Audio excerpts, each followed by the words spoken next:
course, is the podcast that is made for real producers, by real producers, and with none other than Tampa Bay's Real Producers. And we are powered by Top Producers Nation.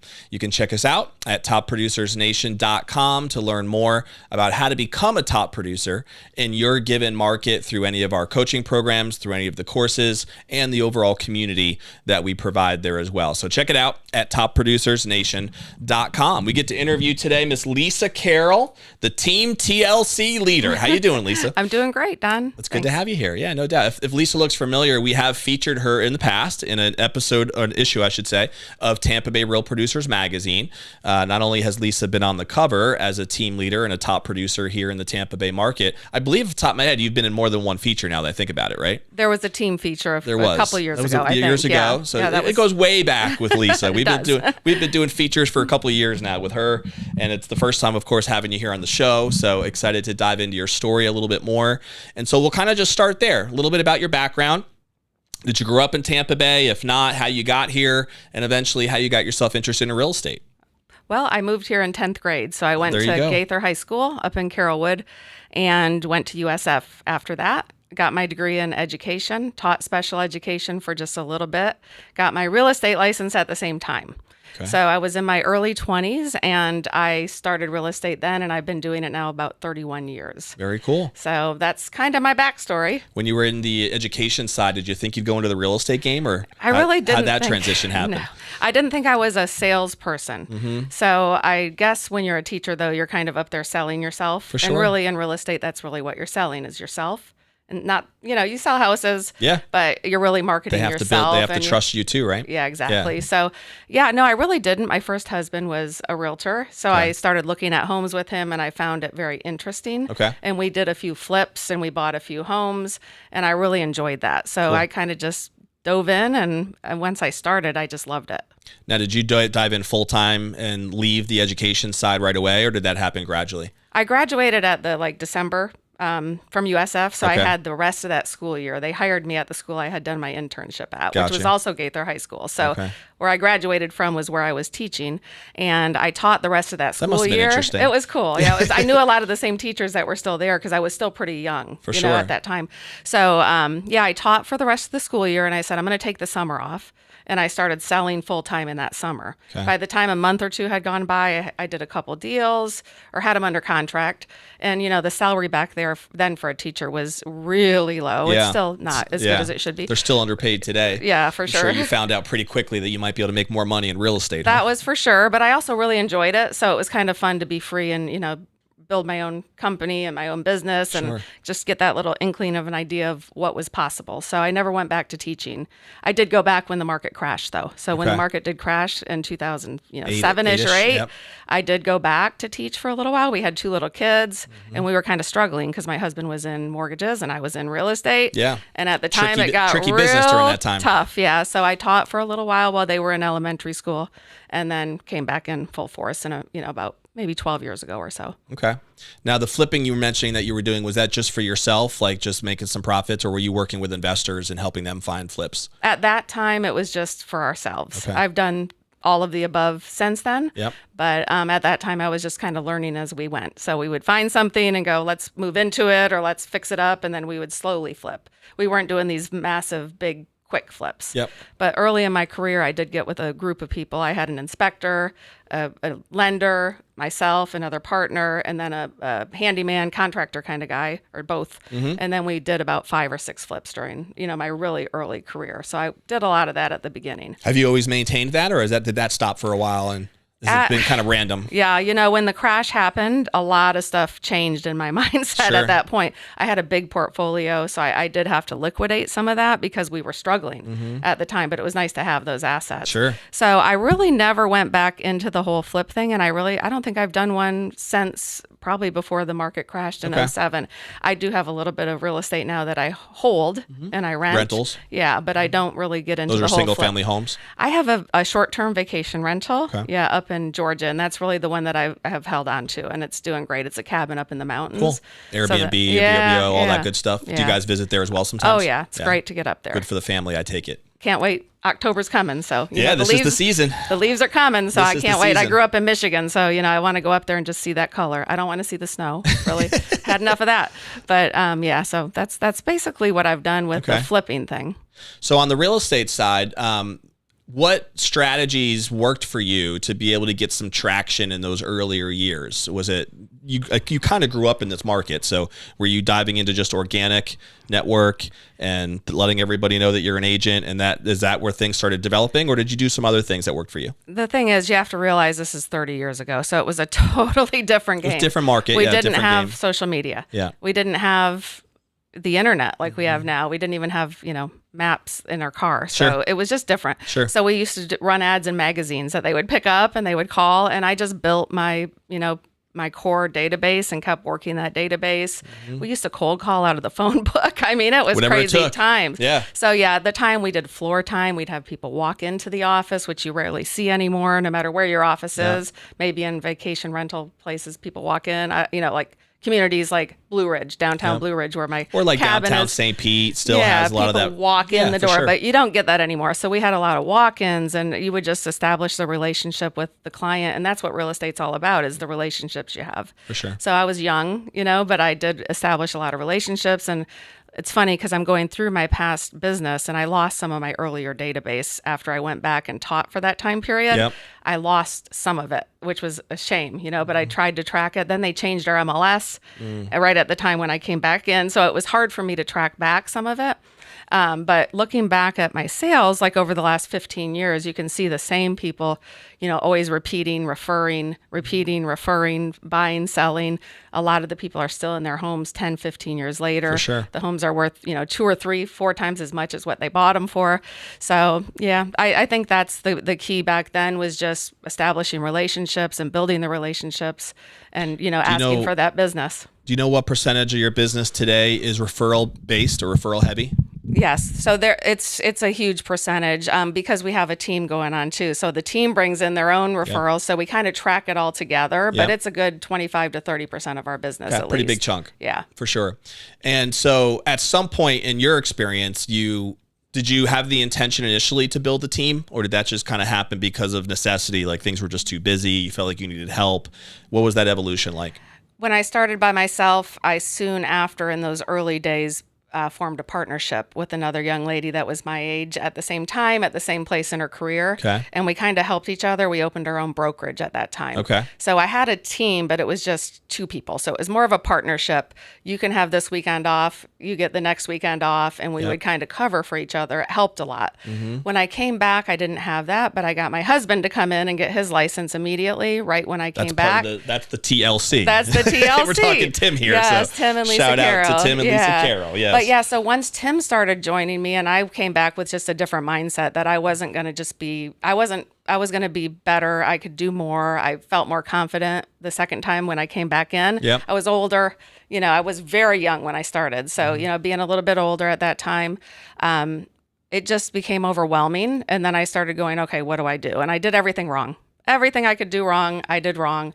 I brought a friend on first that was with my other brokerage, and she helped us, by giving her referrals. Yeah. Soon I realized that, I needed more people and I needed staff. And so kind of did things backwards and learned the hard way in some ways, but she's still with me. That's how we all learn those, by making mistakes, right? If you don't make them, you can't go anywhere. That's right. That's for sure. I've made a lot of mistakes, and you learn from those. But you must have been doing something right to be in the game as long as you've been. I mean, most agents don't make it, over decades like you have with any sort of consistent success. And so that tells you a lot about something has been done well, right? In the organization, no doubt about it. When you think back now, and we're going to talk a little bit about kind of where you are now, and I know you're excited about having your sons involved in the business. We want to talk a little bit about that too, and how that's and where they're heading with the business. What do you think, though, were some of the keys to your success looking back at it now? Are there anything stand out to you? For sure. I think mindset was a big thing for me. So when I came back in, I changed my mindset. I started exposing myself to people that were very successful in the business and going, well, what makes that person successful? Or why are they, doing this, and why can't I? If they can do it, I can do it. And just building the confidence in the fact that what's the difference between this person and me? There really is not a difference. It's just your mindset. So I think I changed my mindset. I also, really changed and got a more structured routine. Instead of what a lot of realtors do is kind of sit around and wait for things to happen. I started with a very structured routine. Taking control of your calendar. My calendar was huge. Time blocking, making sure I was doing all those things that you have to do. But then also I think just starting to delegate and bringing on the people to help really freed me up to do what I guess maybe I'm best at, which is kind of making it rain, leads. Yeah. And being able to focus on that a little bit more. And I think that's a big thing that is missing for a lot of individual agents, maybe where they kind of don't really have that structure, and then they can't always focus. I deal with it with my kid. My son that's in the business, he's learning, so I'm constantly reminding him, okay, this is your time, this is what you're doing, but this happened. Well, that can wait for a little bit until after you do this. Yeah. There's difference between urgent and important, right? Yeah. And not just reacting to everything. Because once you start reacting to everything, you never finish what you're supposed to be doing. Yep. No, great stuff there. I jotted a couple notes down. Mindset, time blocking, leverage through delegation. Yes. You mentioned that. And then what that allows you to do is focus on your strengths. And I think most people who see a quantum leap in their business, it's because they're able to focus on their strengths and do more of that. For you, it seems like lead gen had a lot to do with that for you, because, that's a great way to be able to see a quantum leap in your business if you can just double the amount of leads that are coming in, right? For sure, yeah. And being able to enter. But there's always going to be time sucks that take you away from those most productive tasks. And then your ability to be disciplined and do both things and understand what needs to be done first is a habit, and that's sure. something it seems like you've done well. So what was your best year? What was the best year that comes to mind? Not necessarily numbers, but was there a year that comes to mind? A couple of years ago, whatever year that was. Okay, probably 21. Yeah, probably right after 21. COVID, when everything blew up. Yeah, 21 was huge. I mean, we did the most that year, and it was crazy, insane. But, we're not too far off from that. Was the team also the biggest that year? I think the team was probably the biggest that year, but if not the following year. We've basically reduced our team by more than half over the last 2 years, mainly within the last year. Yes. Yeah. It was just taking too much of my time to manage maybe the smaller producers, that were on the team. Sure. It was just taking a lot of my time, and there was newer agents, and I wasn't able, I was missing my opportunity to do what I do best, I guess. And I think giving the other agents that are producing a little bit more has just served us all well. And it's taken my stress level down a little bit. Totally. And I'm kind of not selling as much, so I can give more to them, and everyone's happy. No, it makes a lot of sense. I think sometimes less is more. Right? Yeah. For me, it has been. Yeah. And I think that's the case as a business principle, very much so. Really looking at your organization and figuring out where 80% of your volume's coming from, putting as much of your energy into those into those 20%, I should say. Correct. As that's the whole 80-20 principle that we always hear about, right? For sure. We definitely had that going on. So I think it's shifted for me, especially this year. I really made it just a point, and not really seeking out new talent right now, just kind of taking a deep breath and taking it all in, and not being rushed. We're so pushed to build, but sometimes it's better just to nurture what you have and enjoy. And I'm kind of in that space right now. Yeah, I love that. It makes a lot of sense. And I think people who do build teams kind of go through some of those emotions sometimes as to, do I really want to build it this big? Is that really my goal? For you personally, Lisa, do you get more fulfillment out of everything revolving around the team side, supporting agents, the recruiting, interviewing, training, running your team meetings, just everything that's revolving around how to support the team, or just doing real estate, right? Working with customers and helping them find their dream home and doing all that. What do you get more fulfillment out of? At this point right now, I still love my customers. So don't get me wrong. There are certain customers that I'll always probably work with. But it's hard for me right now. I'm spread a little thin sometimes. So I find the customer might be served better by someone else being the one showing them the property, with me being available to consult as needed, or with any negotiations or tough spots or anything like that. Yeah. But a lot of my time is, I have staff members that I have to delegate to daily. They're pretty independent because they've been with me for 7 or 8 years now. So, I do have 2 full-time staff, and then I have... Are they administrative staff? Yes. I have one that's licensed, and she does, Denise, she's awesome. She does our listing and transaction coordination. Okay. and she does a little bit of staging. She's always there for the photo shoot, so the agents don't have to be there. So she takes a lot of the work away from the agents.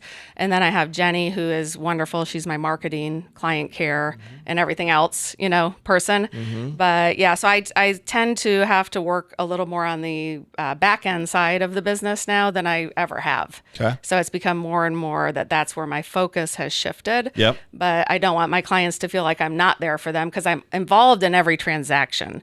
I just may not be the face all the time that's always out there. Yeah. Like today, my son has. Have you found that that's been fulfilling for you though? Like making that shift? Yes. Yeah. It is. Well, I've been doing it for 31 years. Sure. So, you've done it. It's time to just grow as a person kind of.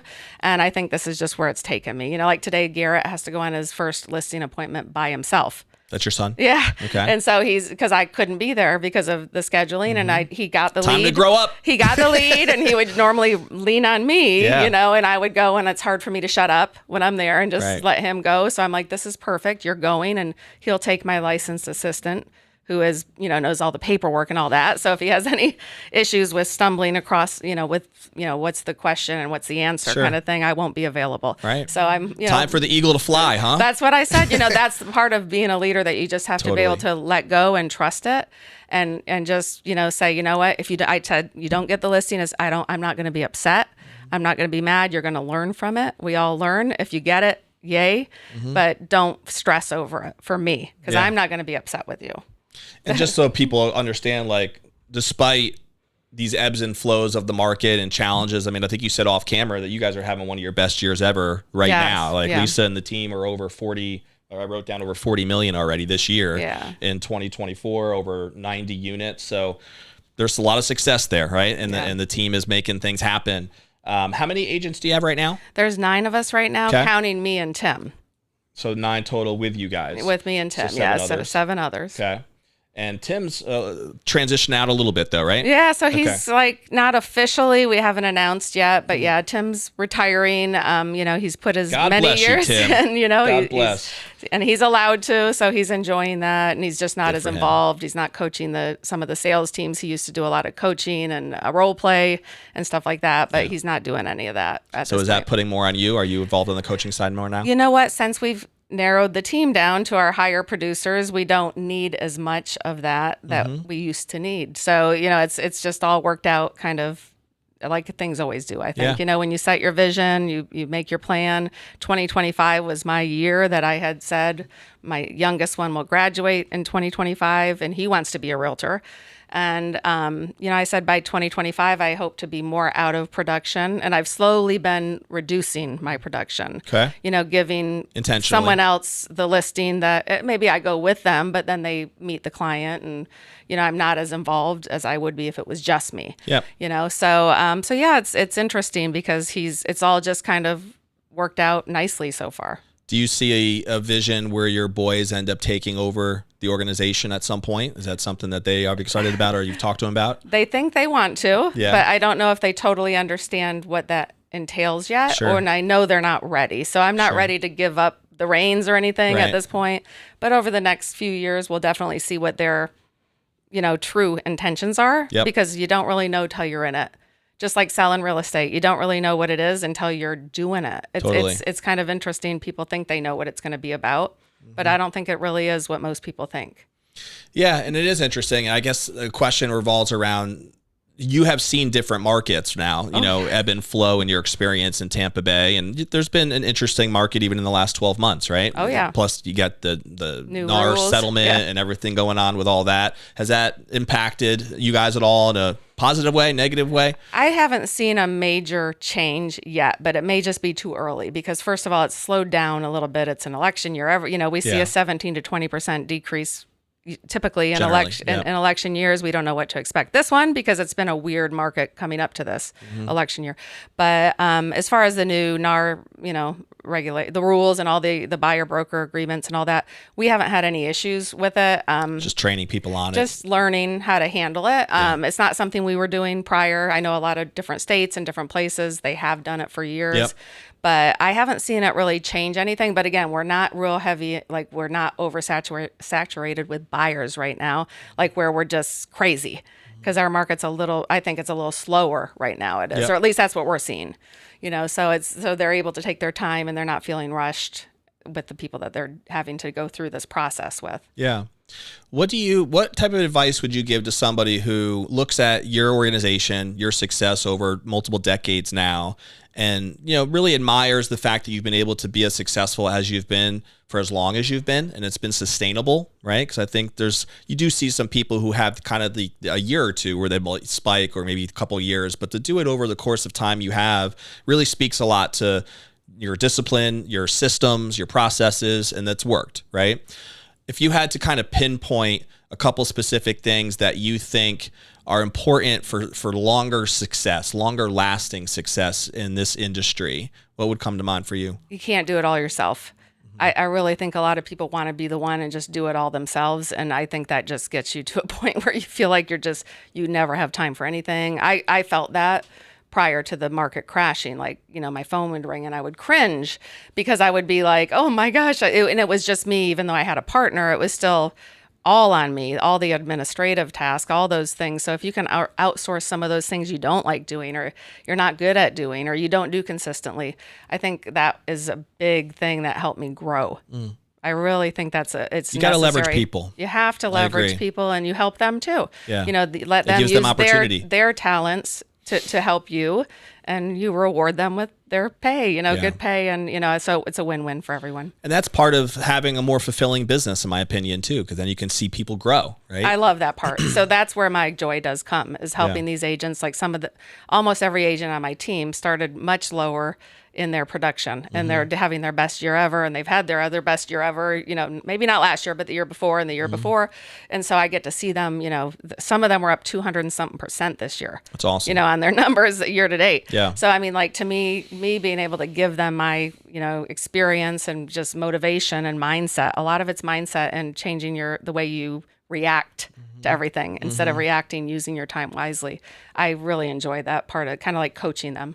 Awesome. Some great nuggets there. I think there is an element of just what is your mindset when it comes to working with the organization, and how do you view them? Are they really value add people that you love building with, or are you hesitant to even give responsibility away, to other people? I think that's key. All right, a couple quick things on the personal side for people to get to know you a little bit before we let you go.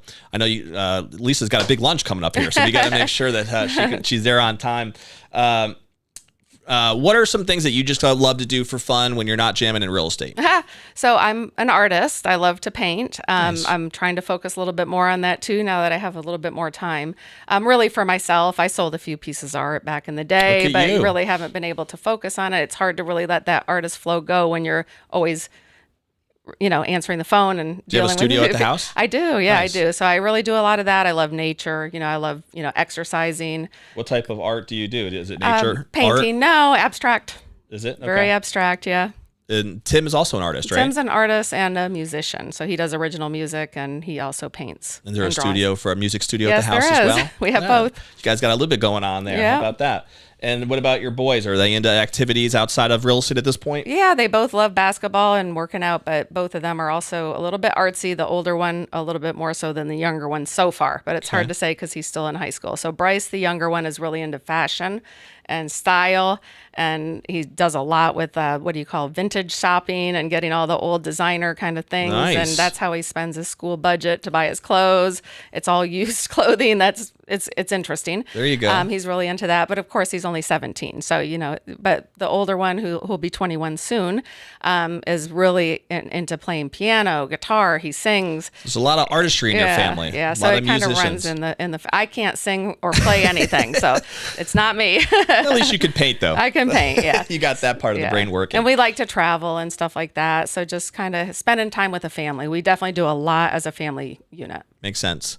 Couple rapid fire questions. Okay. Do you have a favorite book or author, seminar maybe, that has made an impact on you at all personally or professionally? The Miracle Morning, I love by Hal. Yeah, that's my boy, Hal Elrod. Yeah, I love that. I think we talked about that before. Yeah.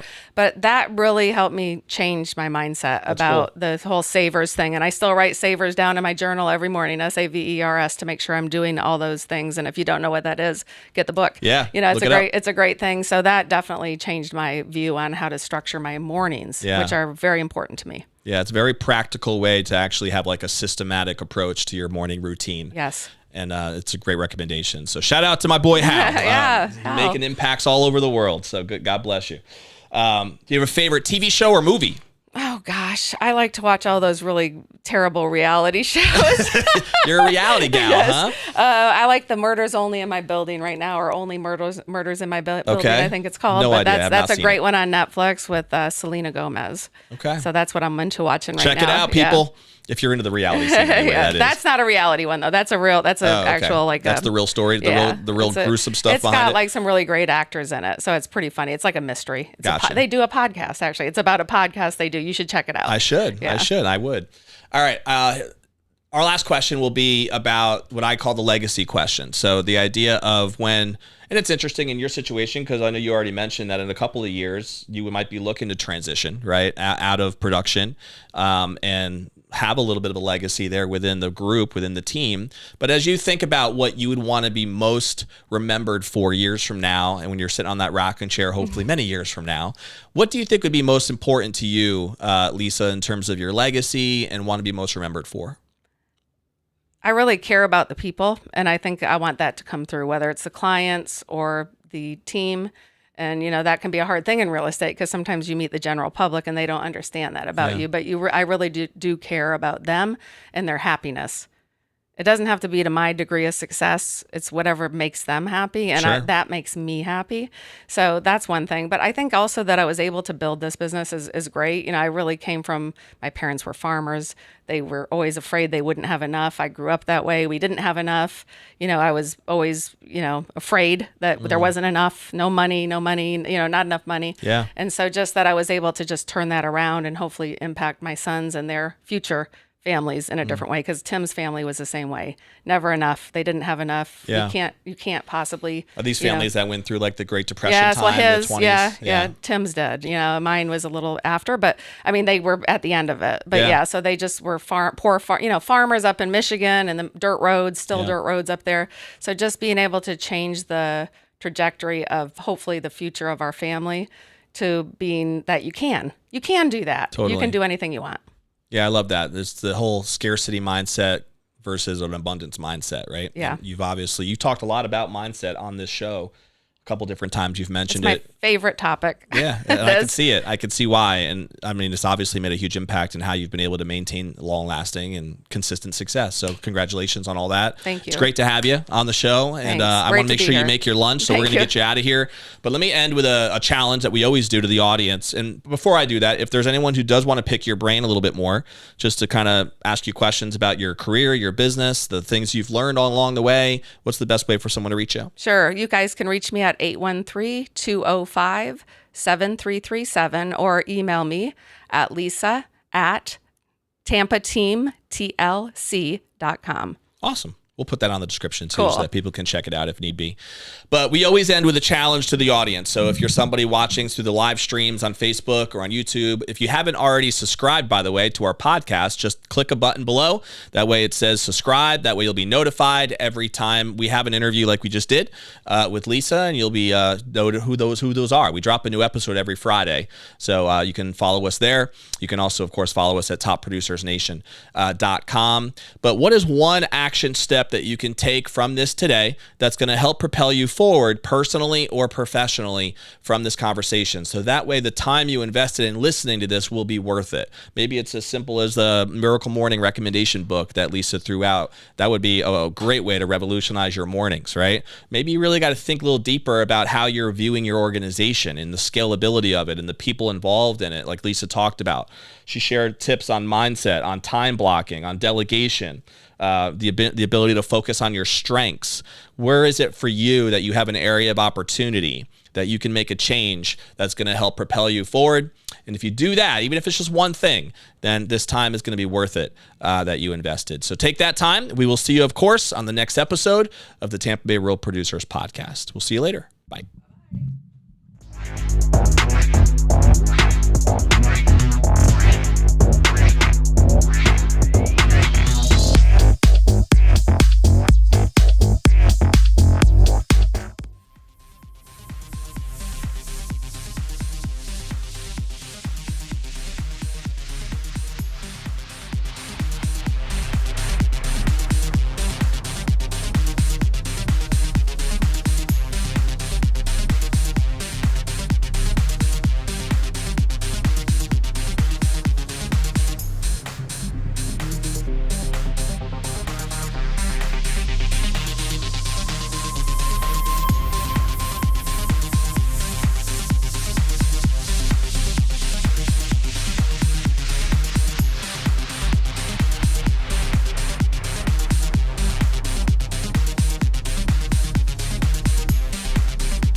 All right. So we did get the